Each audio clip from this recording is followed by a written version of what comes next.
రేపటి నుంచి జరగబోతున్న ఈ వేడుక చాలా పెద్ద మార్పులు తీసుకురావాలి. ఆ మార్పులు మనల్ని చూసి చాలా భయపడుతున్నారు. అది మీకు అర్థమవుతుందో లేదో. ఎందుకంటే వరవర్రావు గారినేమో జైల్లో వేస్తున్నారు.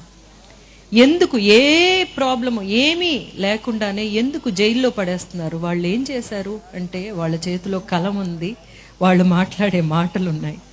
ఇవి వినేసరికి అందరికీ పెద్ద పెద్ద ఉత్తేజాలు వచ్చేస్తాయి. నిజాలు మాట్లాడుతున్నాం మనం కదా, అందుకని భయం. కానీ మనం భయపడం. ఎందుకంటే మనం మాట్లాడేది మన జీవిత ఆశయాలన్నీ ఈ మాటలు మాట్లాడలేని వాళ్ళ గురించి కాబట్టి. వాళ్ళు వచ్చి మాట్లాడగలిగితే ఈ మాట్లాడలేరు కాబట్టి వాళ్ళ హక్కుల గురించి పోరాడడానికి మనం ఉన్నాం.